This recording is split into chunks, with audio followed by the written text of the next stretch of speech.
سلام، وقتتون بخیر. به چنل یوتیوب من خوش اومدین.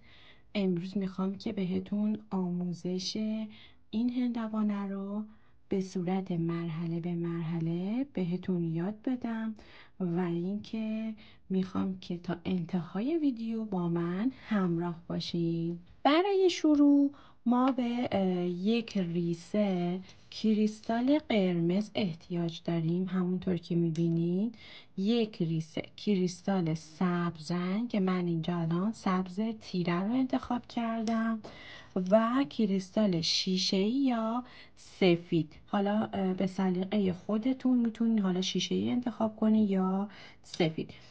ببینین مقداری که من مصرف کردم برای قرمز یک ریسه، سبز یک ریسه، اما برای شیشه‌ای حدود نصف ریسه استفاده میشه و حدود چند دونه هم به مروارید همین کریستال مشکی احتیاج داریم که واسه دونه های این برش هندوانه ما هستش. همونطور که میبینین الان این سمت 5 تا دونه، این سمت هم 5 تا، پس حدوداً 10 تا ما احتیاج داریم برای بافتمون. خب و همچنین از نخ سایز 3 یا نخ سایز 4 میتونین استفاده بکنین و هیچ فرقی نداره. من الان اینجا از نخ سایز 3 استفاده میکنم. برای شروع من حدود 60 الی 70 سانت نخم رو برمی دارم و بعد میام داخل نخم 7 تا دونه رو میندازم. ببینین این 2 تا، 3،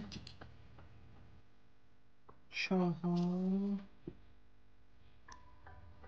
5، 6 و 7. مهره هفتم رو توی دستم نگه میدارم و مشترکاً میبافم. ببینید الان اینجا ما 6 تا انداختیم، اینم مهره هفتم. هفتمی رو مشترکاً میبافم. ببینید یه خونه هفتایی تشکیل شد.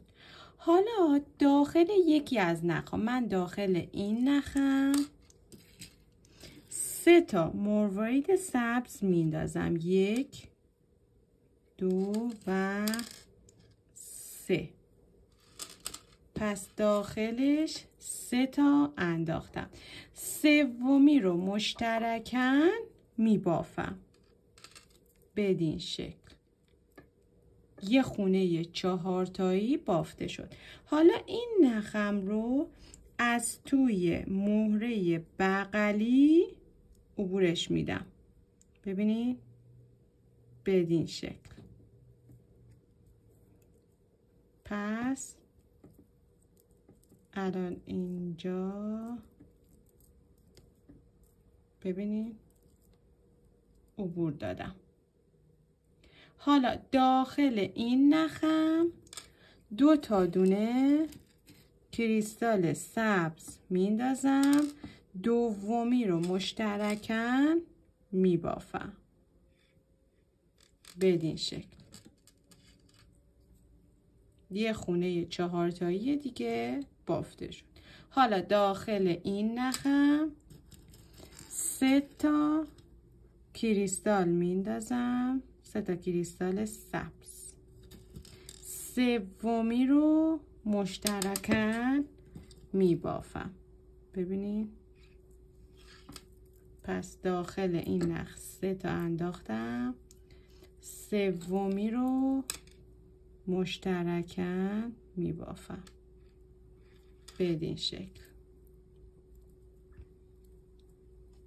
بعد نخ پایینم یعنی این نخم رو از توی مهره بغل عبور میدم و بعد داخل این نخم، همون نخی که از مهره بغل عبور دادم، 2 تا کریستال میندازم و کریستال دوم رو مشترکاً میبافم بدین شکل. اینجا الان خونه های 4 تایی رو داریم. حالا داخل نخی که سمت خارج هست دوباره 3 تا کریستال میندازم. سومی رو مشترکاً میبافم بدین شکل.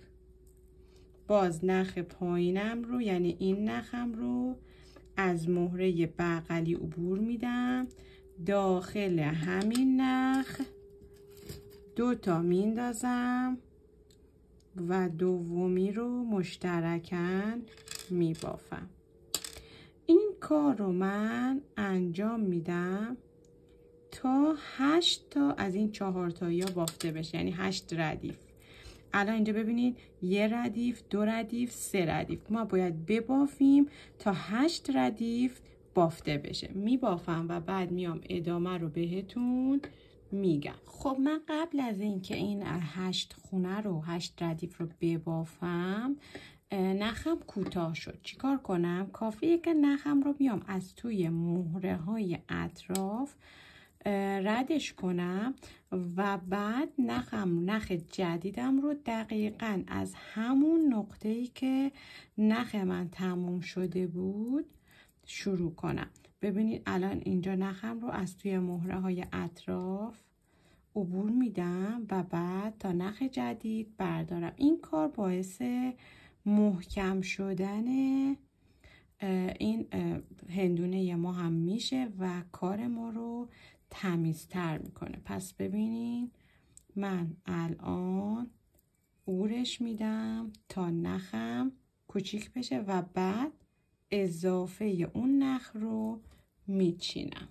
خب الان ببینین نخ جدیدم رو از همون نقطه که نخم تموم شده بود عبورش میدم و باز همون بافت رو ادامه میدم. خب ببینین من الان 8 تا خونه رو بافتم. ببینین 1 2 3 4 5 6 7 8. حالا اینجا این نخم رو میام از توی مهره بغلی عبور میدم، یعنی از توی این مهره عبورش میدم بدین شکل. ببینین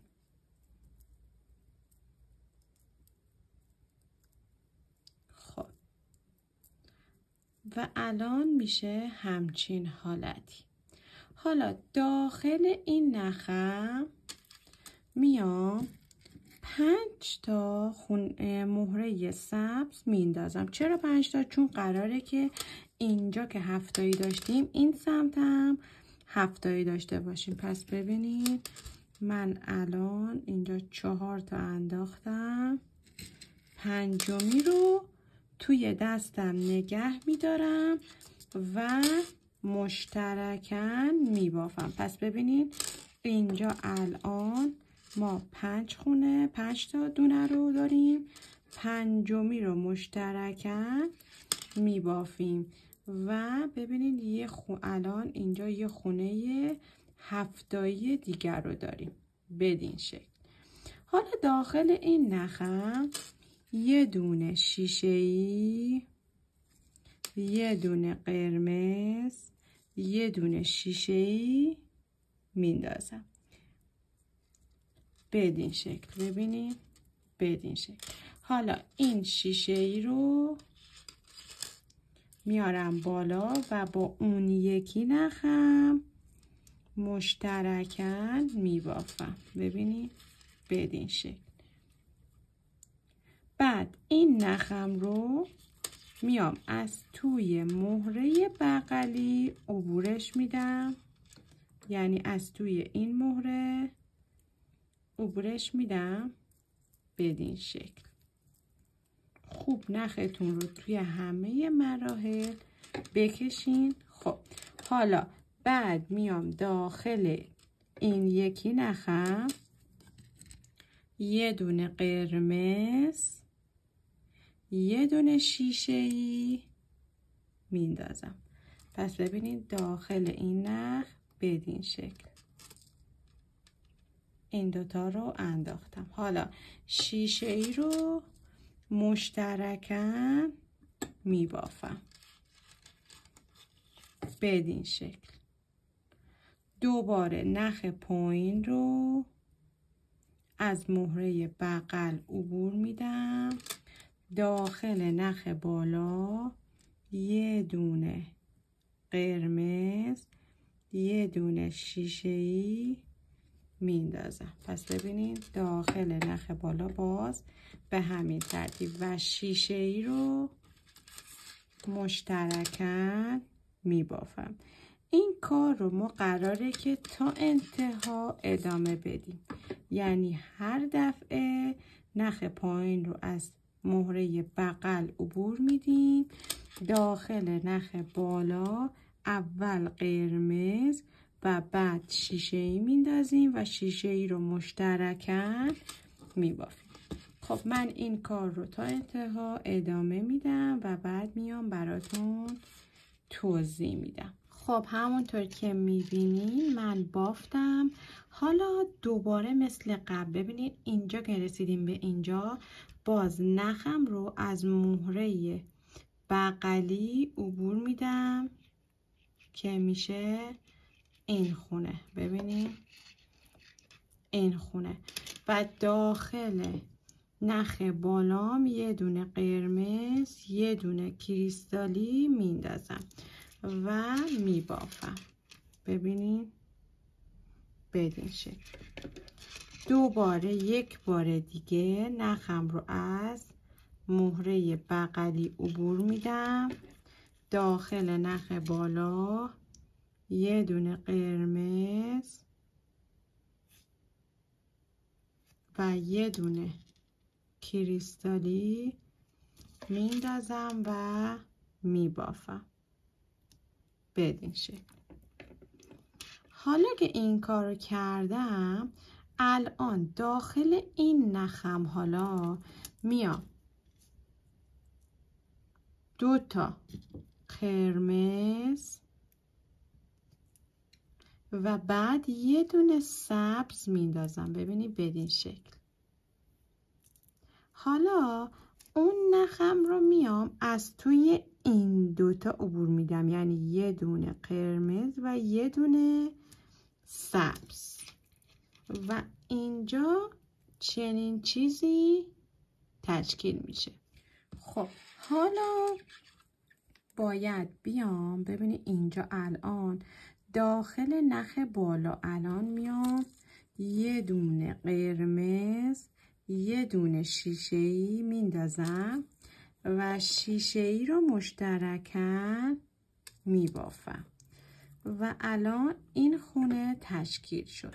حالا نخ پایینم رو نمیام از این خونه عبورش بدم، میام از توی این خونه عبور میدم. ببینید یعنی نخ پایینم رو از توی خونه که نشون میدم بهتون عبور میدم، از توی این خونه عبور میدم و اینجا الان همچین حالتی میشه و بعد میام داخل این نخم دوباره مثل قبل یه دونه قرمز، یه دونه شیشه‌ای میندازم و شیشه‌ای رو مشترکاً میبافم بدین شکل و این سمت رو دقیقاً مثل قبل، یعنی هر دفعه نخ پایینم رو از مهره بغل عبور میدم، داخل نخ بالام یه دونه قرمز، یه دونه شیشه‌ای میندازم و شیشه‌ای رو مشترکاً میبافم. ببینید بدین شکل.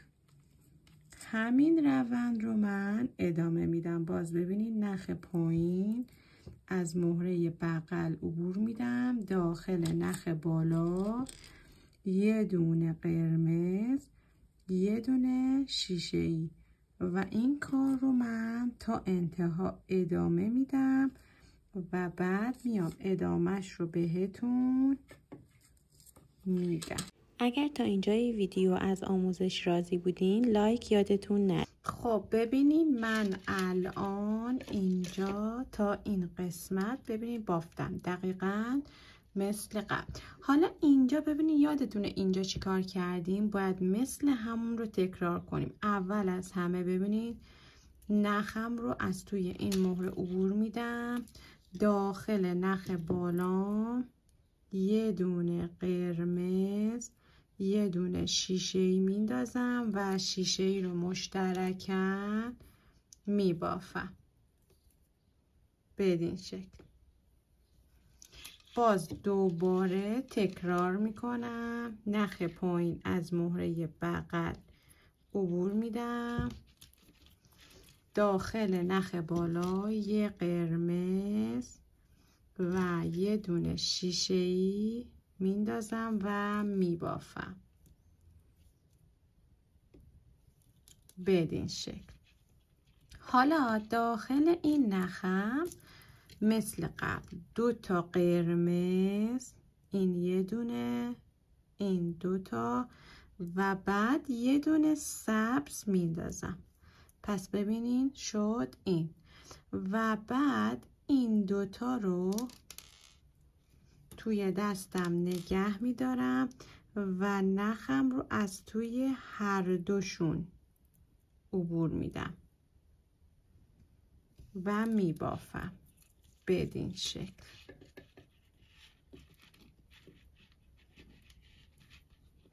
حالا داخل نخ بالا یعنی این نخم یه دونه قرمز، یه دونه شیشه‌ای میندازم و بعد شیشه‌ای رو مشترک میبافم بدین شکل. حالا نخم رو ببینین گفتیم اینجا باز از این عبور نمیدیم و از این یکی مهره عبورش میدیم دقیقاً مثل اون سمت. خب بعد از این که عبورش دادیم باید چیکار کنیم؟ باید بیایم از توی این شیشه‌ای هم عبورش بدیم تا این دو طرف به هم وصل بشه. ببینید الان اینجا. حالا میایم یه دونه قرمز برمیداریم مشترک میبافیم بدین شکل.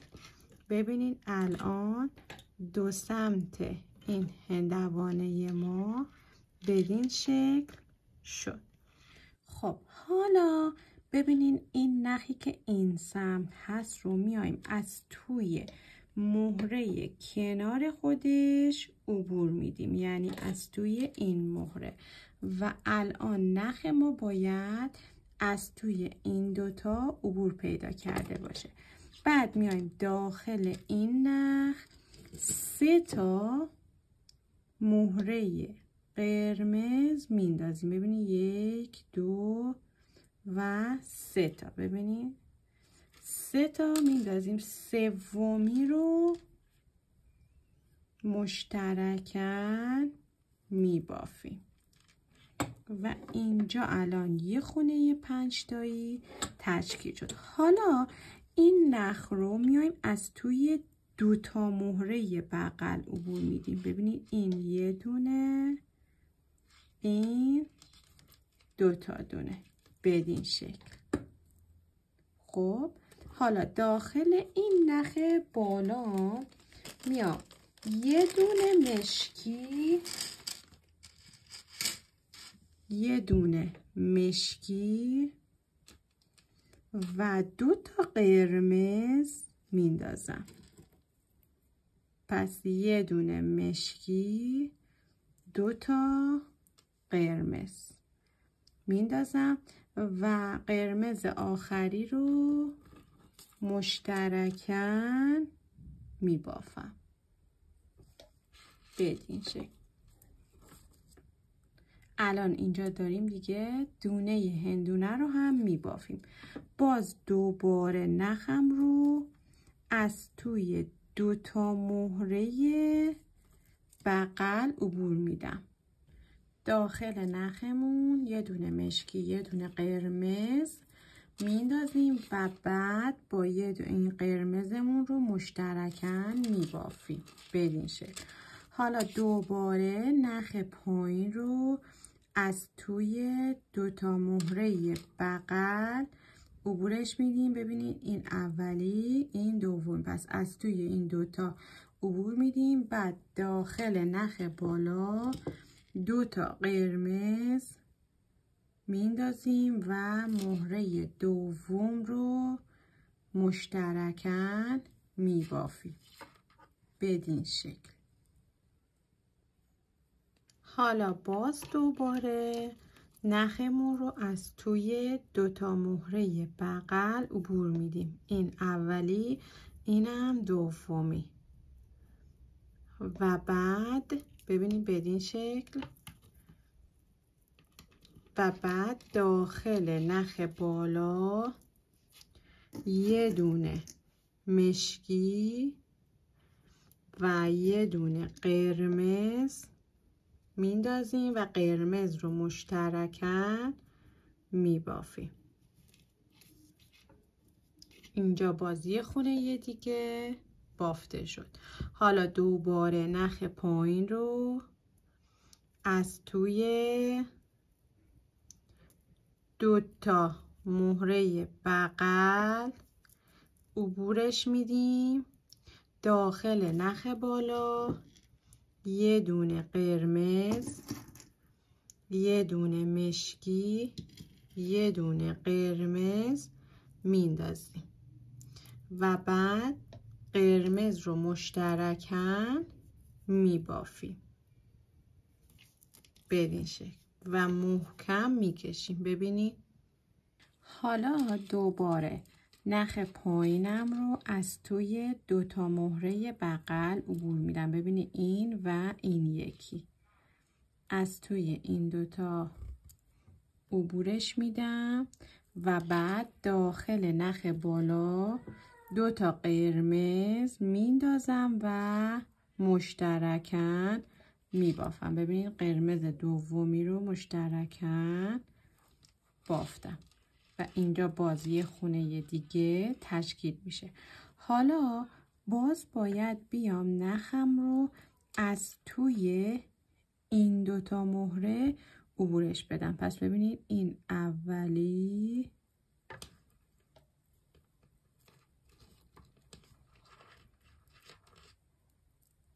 و بعد این دومی.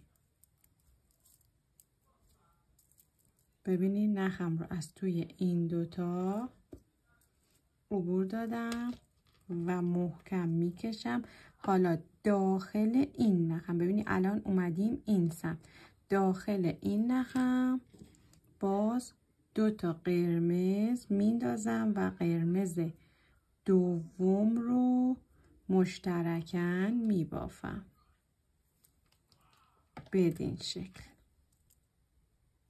حالا دوباره نخم رو از توی 2 تا مهره بغل عبور میدم. این اولی، اینم دومی.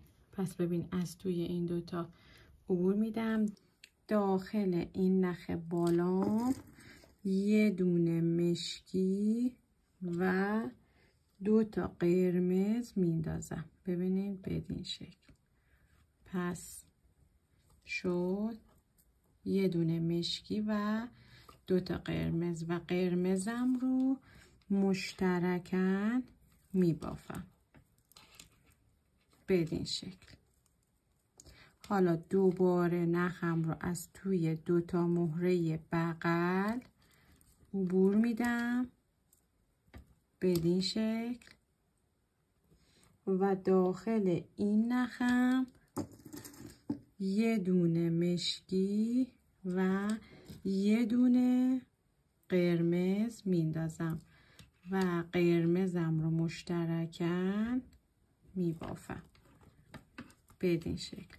باز دوباره نخم رو از 2 تا مهره بغل عبور میدم، یعنی این 2 تا، و بعد داخل نخ بالا 2 تا قرمز میندازم و مشترکاً میبافم بدین شکل. خب اینجا باز نخ من کوتاه شد. میام از توی مهره های بغل عبورش میدم و بعد نخ جدیدم رو بر میدارم و بافتم رو شروع میکنم. خب حالا نخ جدیدم رو برداشتم و میام باز نخ پایین رو از 2 تا مهره بغل دوباره عبور میدم. بدین شکل ببینید از توی این 2 تا عبور دادم. داخل نخ بالا یه دونه مشکی و یه دونه قرمز میندازم و بعد قرمز رو مشترکاً میبافم. بدین شکل. حالا دوباره نخ پایین رو از توی 2 تا مهره بغل عبورش میدم بدین شکل و داخل این نخم یه دونه قرمز، یه دونه مشکی، داخل نخ بالا یه دونه قرمز، مشکی و باز قرمز میندازم و حالا قرمز رو مشترکاً میبافم. بدین شکل. اینجا باز دوباره یه خونه دیگه بافته شد. حالا اینجا الان باید بیام نخم رو از توی 2 تا مهره بغل عبور بدم. ببینید این 2 تا عبور بدم و بعد از این یکی هم عبور بدم، یعنی مجموعاً از 3 تا مهره قرمز من الان باید نخم رو عبور بدم. ببینید از توی این 3 تا و حالا الان اینجا مجموعاً از این 4 تا رد شده. کلاً با یه دونه قرمز مشترکاً میبافیم. ببینید بدین شکل.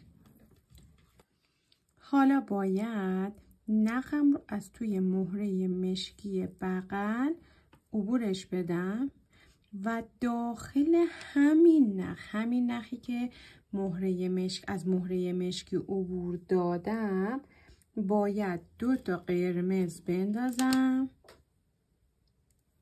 و مهره قرمز دوم رو مشترکاً ببافم. بدین شکل.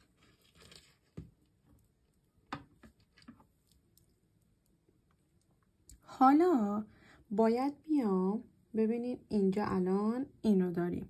باید حالا این نخ رو بیام از توی این مهره و این مشکی عبور بدم. پس ببینید این یکی نخم رو الان میام از توی این قرمز و بعد مشکی عبور میدم.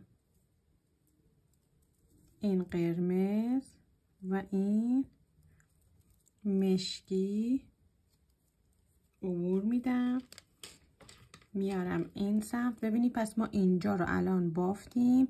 بعد حالا نخمون رو میاریم از این قرمز و این مشکی عبورش میدیم و بعد فقط با یه دونه قرمز مشترکاً میبافم. بدین شکل. بدین شکل. حالا داخل نخ بالا یعنی فقط این نخ 3 تا مهره قرمز میندازم. ببینید این 3 تا و سومی رو مشترکاً میبافم. بعد از اون ببینید الان اینجا خودش تکی یه دونه خونه 4 تایی تشکیل شد. حالا باید بیام این نخم رو از توی این قرمز و مشکی عبور بدم. پس ببینید یه دونه از اینجا قرمز، بعد از این خونه مشکی عبورش میدم، از این دوتا عبور دادم و بعد یه دونه قرمز بر می دارم، مشترکاً می بافم بدین شکل. اینجا الان بافته شد. حالا میام نخم رو از توی یه دونه قرمز این قسمت عبورش میدم. اینجا داخل نخ بالا یه دونه مشکی، یه دونه قرمز میندازم و بعد قرمز رو مشترکاً میبافم بدین شکل. حالا میام از مشکی و قرمز بغل نخم رو عبور میدم، یعنی از این مشکی و این قرمز نخم رو عبور میدم و بعد فقط با یه دونه قرمز مشترکاً میبافم بدین شکل. حالا اینجا الان یه بافت پیچیده رو داریم. ببینید الان ما گفتیم اینجا رو بافتیم، حالا باید بیام داخل این نخی که ببینید اینجا یه خونه 4 تایی داریم، نخی که به این سمت این خونه 4 تایی هست داخلش 2 تا قرمز میندازم، بعد میام از توی این خونه قرمز و بعد از اون از توی این خونه مشکی عبورش میدم و بعد ببینید این دوتا رو ما بافته بودیم، یه دونه اول رو من میام نخم رو عبورش میدم و حالا هر دو سر نخم رو میکشم و اینجا یه همچین بافتی رو ما داریم. حالا داخل نخ بالا 2 تا قرمز میندازیم و قرمز دوم رو مشترکاً میبافیم بدین شکل و بعد میایم نخ پایین، این نخ رو از مشکی و قرمز بغل عبور میدیم، یعنی از این دوتا عبور میدیم و فقط با یه دونه قرمز مشترکاً میبافیم بدین شکل. حالا میخوایم که این سمت رو ببافیم. وقتی که میچرخونیم این سمت، این نخی که به این سمت هست رو باید بیایم از این قرمز و مشکی عبورش بدیم. پس ببینید اول از همه از این قرمز عبور میدم و بعد از اون از این مشکی عبور میدم بدین شکل. ببینید از این قرمز و مشکی عبور دادم و بعد با یه دونه قرمز مشترکاً میبافم بدین شکل. حالا اینجا الان یه خونه 4 تایی دیگه بافته شد. حالا این نخ بالا رو میام از یه دونه قرمز عبور میدم. پس ببینید نخ بالا از این یه دونه قرمز عبور میدم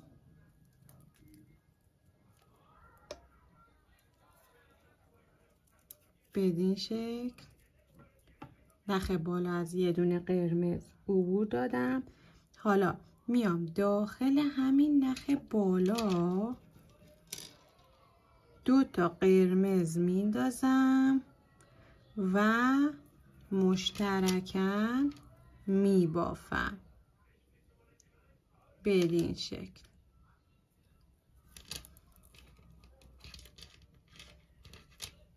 ببینید الان اینجا بازی خونه 4 تایی تشکیل شد. حالا نخ پایینمون رو ببینین، این نخ رو میایم از توی این قرمز و این مشکی عبور میدیم. ببینین من اول عبور میدم بعد بهتون نشون میدم. این قرمز و این مشکی عبور میدیم. پس ببینین نخم رو اومدم از توی این قرمز و این مشکی عبور دادم و بعد با یه دونه قرمز مشترکاً میبافم. بدین شکل. حالا نخ پایین رو، یعنی این نخ رو میام از، ببینین الان اینجا این شکلی شد، درسته؟ نخ پایین رو از یه دونه قرمز بغل عبور میدم بدین شکل.